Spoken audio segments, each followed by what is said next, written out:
প্রিয় ভিউয়ার্স, আমরা শিখব আর্টিকেলের ব্যবহার। এ, এন এবং দাকে আর্টিকেল বলে।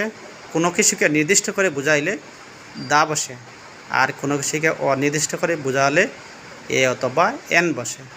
তবে বায়োল হলে এন বসে, আর কনসোনেন্ট হলে এ বসে। মোট বায়োল 5টি: এ, ই, আই, ও, ইউ। বাকি সব consonant.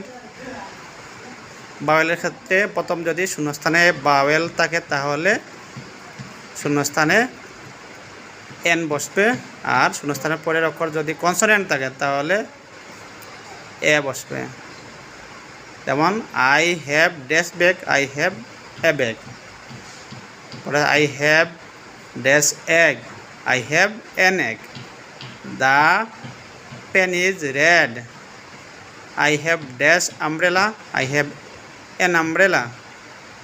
Dash cow is eating grass, the cow is eating glass.